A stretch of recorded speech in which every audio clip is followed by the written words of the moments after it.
네, 오늘은 강의 세 번째 시간이 되겠습니다. 강의 듣기 전에 앞에 올려놓았던 영상 보았나요? 그 영상 보면 우리가 배웠던 원자 모형 변천을 대략적으로 잘 표현해냈기 때문에 여러분들이 그 영상을 보면서 앞 시간에 했던 내용들을 다 정리했을 거란 생각이 듭니다.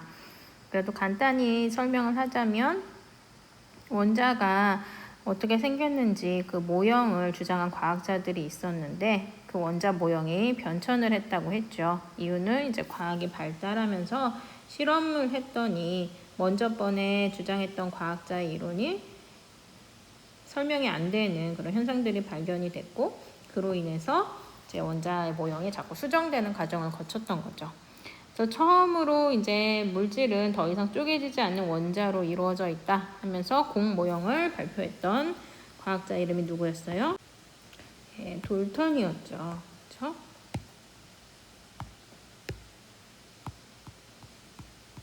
그래서 공 모형이었는데 어떤 실험이 진행되므로 음극선 실험. 뭐가 발견이 됐다? 전자가 발견이 됐다. 그래서 이제 원자가 더 이상 쪼개지지 않는 게 아니라 원자를 구성하는 입자가 발견이 된 거죠. 그 중에 이제 첫 번째로 전자가 발견이 됐고 이 전자는 마이너스를 띈다. 정기적으로 이 사실을 알게 됐죠. 그래서 이것과 연관된 과학자의 이름은 톰슨이었고 푸딩 모형이 발표가 되죠. 그러다가 또 실험을 하게 되죠. 무슨 실험? 알파 입자 산란 실험을 통해서 원자는 푸딩처럼 말랑말랑한 게 아니고 알파 입자가 90도 각도 이상 꺾이면서 튕겨나갈 수 있게끔 할 수 있는 어떤 딱딱한 입자 그리고 플러스를 띄는 입자가 있다. 그리고 그 아이의 부피는 작다. 그래서 발견된 게 뭐였냐면 원자 핵이었죠. 그래서 이것과 관련된 아저씨는 러더퍼드였죠. 그래서 러더퍼드의 행성 모형까지 저번 시간에 배웠어요. 야구장을 원자 하나의 크기라고 비유를 한다면 그 원자핵의 크기는 그 야구장 안에 떨어져 있는 동전 하나의 크기라고 합니다. 되게 신기하죠? 그렇죠? 어떻게 생각해보면 원자는 대부분 빈 공간이에요. 그렇죠? 그래서 원자핵이 정중앙에 매우 작은 크기로 있고 그 주변에 전자가 돌아다닌다고 하는데 이 전자의 크기도 원자핵보다는 작죠. 나머지는 비어있는 공간이죠. 다시 말하면 여러분들은 빈 공간으로 이루어져 있어요. 왜냐면 원자로 구성되어 있으니까. 신기하다고 생각하면 한없이 신기한 게 또 물질이고 과학인 것 같습니다. 알파 입자 산란 실험을 통해서 원자 핵이 발견됐다는 것을 우리가 배웠었는데 그 원자 핵이라는 하나의 입자로 덩어리째 있는 것이 아니라 원자 핵 안에는 또 다른 구성 입자들이 구성되어 있어요. 그래서 뒤에서 배우겠지만 양성자랑 중성자 이렇게 두 종류의 물질의 입자들로 구성되어 있는데 먼저 양성자가 발견된 그런 실험을 우리가 보면서 어떻게 발견됐는지에 대해서 알아보도록 하겠습니다. 1886년에 골트슈타인이 어떤 실험을 하게 되냐면 양극선 실험을 하게 돼요. 그래서 위에 보이는 그림이 이제 왼쪽에 있는 이분이 골트슈타인이고 써보자면 골트슈타인. 이 실험이 이제 양극선 실험이 되는 거죠. 그럼 이제 밑에 그림은 여러분도 익숙하죠? 무슨 실험이었어요? 음극선 실험이었죠? 그래서 여기 선생님이 음극선은 음은 마이너스를 뜻한다. 그리고 발견된 게 전자였었잖아요. 근데 이거와 다르게 양극선은 그러면 양극선 실험에서 양은 뭘 뜻하는 걸까요? 플러스를 뜻하겠죠. 그래서 이제 골트슈타인이 양극선 실험을 했다가 어떤 걸 발견하게 되냐면 우리가 음극선 실험에서는 이제 진공관에 전압을 걸어줬을 때 마이너스 극에서 플러스 극 쪽으로 입자가 튀어나왔던 거잖아요. 그렇죠? 왜냐하면 전자가 마이너스를 띄기 때문에 이제 플러스 쪽으로 잡아당겨지면서 이동을 하게 되는 거죠. 그거와 반대로 양극선 실험에서는 어떤 입자가 플러스 극에서 마이너스 극으로 이동하는 걸 실험을 통해서 알게 된 거죠. 그래서 마이너스 쪽으로 이동한다. 마이너스와 서로 끌어당기는 힘이 작용이 돼서 이동을 했겠죠. 그래서 이 입자가 플러스를 띈다는 걸 알게 됐고 이것을 양극선 실험으로 이제 증명이 돼요. 그 후에 시간이 지난 다음에 1919년쯤 이 양극선을 뭐라고 명명하게 되냐면 양성자라고 이제 명명하게 돼요. 그래서 이 명명한 과학자가 누구냐면 여러분들이 알고 있는 러더퍼드입니다. 그래서 이런 과정들을 통해서 이제 양성자가 발견이 되고 결국은 이제 원자 핵 안에 양성자가 있다는 것까지 알게 되는 거죠. 체드윅이라는 과학자예요. 체드윅. 체드윅이라는 아저씨가 이제 중성자를 발견하게 되죠.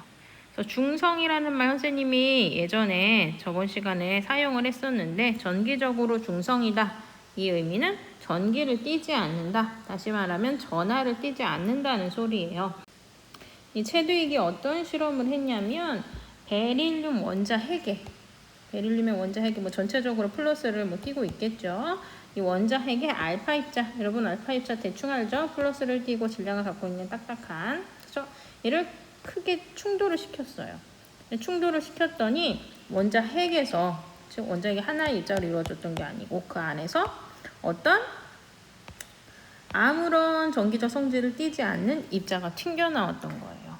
그래서 얘는 중성을 띠는구나.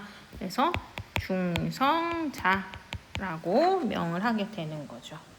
그래서 이렇게 체드윅까지 보면서 우리가 원자 안에는 전자도 있고 양성자도 있고 중성자도 있다는 것을 알게 되는 거죠.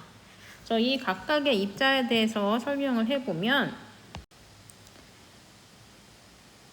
프린트에 정리하기 전에 먼저 각각 입자의 특징부터 보고 넘어가도록 하겠습니다. 배웠듯이 여기 원자 핵과 전자로 이루어져 있어요. 원자는. 그렇죠? 근데 원자 핵은 그냥 하나의 입자로 이루어져 있는 게 아니라 양성자랑 중성자라는 입자로 이루어져 있는 거죠. 그렇죠? 그리고 이 원자 핵 주변을 전자가 돌아다니고 있는데 이 입자들의 먼저 질량을 상대적으로 보시면 이게 지금 위첨자여야 되는데 PPT가 좀 오류가 생겼네요. 이게 10에 마이너스 24승, 여기도 마이너스 24승, 마이너스 28승이에요. 있나요? 그럼 보시면 양성자랑 중성자는 질량이 어때요? 거의 똑같죠. 10에 마이너스 24승이 뭐예요? 0.000000000 이렇게 엄청 작은 질량을 갖고 있는데 어쨌거나 양성자랑 중성자는 거의 같다고 볼 수가 있어요. 그거에 비해서 전자는 어때요? 질량이 10에 몇 승이에요? 마이너스 28승이죠. 그렇죠? 그러면 양성자랑 중성자에 비해서 전자는 질량이 많이 작은 편이다 라는 것들을 여러분들이 보실 수 있을 거예요. 그래서 얘를 상대적인 질량으로 B로 표시를 하면 양성자랑 중성자는 질량이 거의 같기 때문에 B를 1대1로 나타내는 반면 전자 같은 경우는 작기 때문에 구체적인 B는 1837분의 1이래요. 양성자랑 중성자에 비해서 질량 B가. 근데 뭐 이런 구체적인 숫자까지 여러분들이 외우실 필요는 없고 전자의 질량은 양성자와 중성자에 비해서 많이 작구나. 그 정도로 이해하시면 돼요. 그 다음에 전하량을 비교를 해보면 전하량이라는 건 전하는 전기적 성질을 띠는 특징을 의미하고 량은 그거의 양을 의미하는 거예요. 그래서 여기도 이제 위첨자, 미첨자가 좀 오류가 났는데 10에 마이너스 19승이에요. 그럼 양성자 하나가 갖는 전하량, 그렇죠? 그 다음에 전자 하나가 갖는 전하량이 절대값으로 보면 어때요? 1.602 곱하기 10의 마이너스 19승으로 똑같죠. 대신 뭐만 달라요? 부호만 달라요.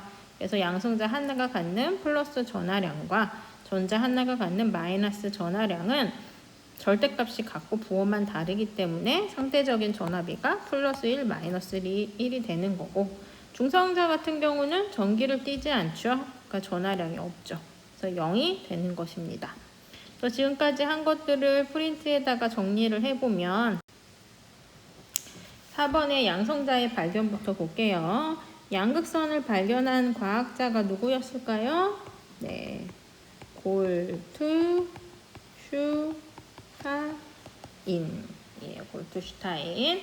그래서 이 아저씨가 진공방전관에 소량의 수소기체를 넣고 방전을 시킬 때 어떤 극에서 어떤 극으로 이동하는 입자의 흐름을 발견을 했어요?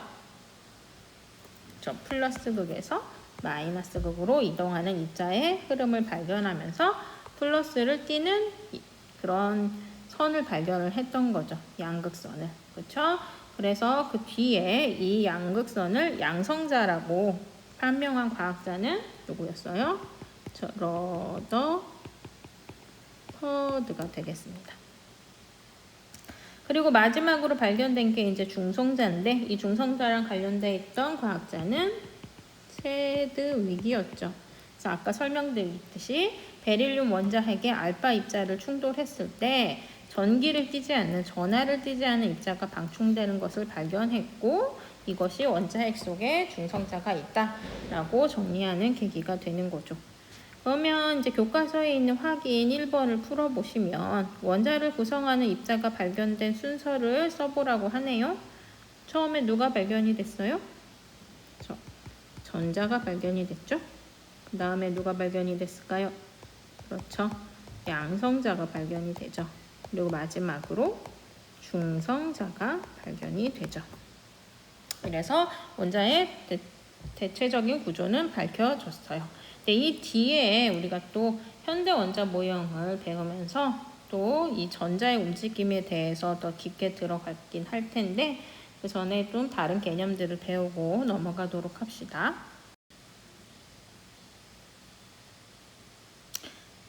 이것도 이제 채워야 되겠죠? 그렇죠? 이건 아까 PPT에 있었는데 어쨌거나 프린트도 여러분들이 채워야 나중에 공부하기 쉬우니까 일단 원자를 구성하는 입자의 성질에서 구성 입자가 원자핵과 전자로 이루어져 있는데 원자핵은 양성자와 중성자로 이루어져 있다. 그렇죠? 그래서 이제 질량의 상대적인 질량비는 1대1 대 몇이었어요? 1837분의 1이었고 저 전하량은 양성자는 플러스 1, 중성자는 0, 전자는 마이너스 1이었죠.